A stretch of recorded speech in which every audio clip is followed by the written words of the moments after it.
हफ्ते से सीमा पर चीन के सैनिक चमगादड़ों की तरह उड़ रहे हैं। कभी गलवान घाटी में ज्यादा जमावड़ा हो जाता है, कभी पेंगोंग झील में चले जाते हैं। देपसांग में भी चीन अपने चमगादड़ सैनिकों को इकट्ठा कर रहा है। चीन को यह डर है कि अगर एक जगह ज्यादा इकट्ठा हुए तो मार दिए जाएंगे एक साथ, इसलिए लोकेशन बदलते रहो। यही खेल चल रहा है। एक जगह तंबू और टेंट गाड़ते हैं, लेकिन जैसे ही उस इलाके में भारतीय सेना के जवान चहलकदमी करते हैं, ये वहां से खिसक लेते हैं और चमगादड़ों की तरह उड़कर दूसरी जगह बैठ जाते हैं। जब से चीनियों ने यह खेल खेलना शुरू किया है, बॉर्डर पर हमारे लड़ाकू विमान और हेलीकॉप्टरों ने गश्त और तेज कर दी है। और आज हमने सीमा पर युद्धाभ्यास करके चीन को आखिरी चेतावनी दी है। चीन को जंग का ट्रेलर दिखाया है कि देखो, ऐसे तुम्हारे सैनिकों की हम कब्रें बनाएंगे।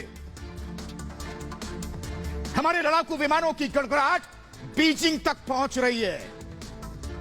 इसलिए कोरोना किंग जिनपिंग का सुख चैन छिन चुका है। बैठक पर बैठक जिनपिंग कर रहे हैं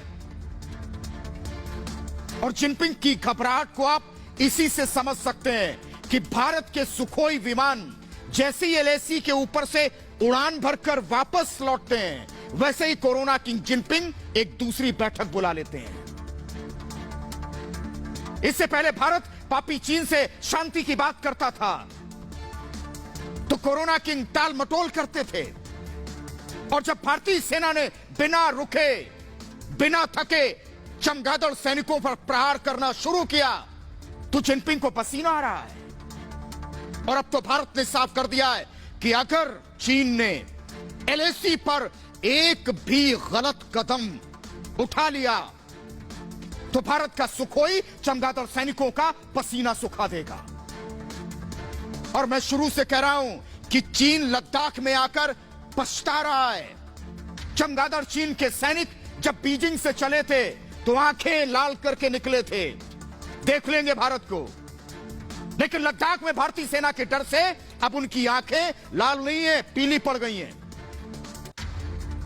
चमगादड़ का सूप पीने वाले कोरोना किंग के सैनिकों को यह गुरूर था कि वो गलवान घाटी को लाल कर देंगे, लेकिन भारतीय सेना ने ऐसा डराया कि उन्हें आजकल सब कुछ पीला दिख रहा है। चीन की सीमा पर भारतीय थल सेना और वायुसेना ने मिलकर सैन्य अभ्यास किया है। तनाव के बीच सैन्य अभ्यास हमने किया है। जमीन पर भारतीय थल सेना के जवानों के बूटों की थरथराहट थी, हवा में वायुसेना के विमानों की हुंकार थी। चीनी सैनिकों के तंबू भूकंप की तरह हिलने लगे। चीन एक तरफ शांति की बात करता था, दूसरी तरफ अपने सैन्य अभ्यास का वीडियो ट्विटर पर डालता था। आज भारतीय सेना ने साफ कर दिया कि हम ट्विटर नहीं खेलते हैं, आग से खेलते हैं और आग में ही जलाकर दुश्मन को राख करते हैं।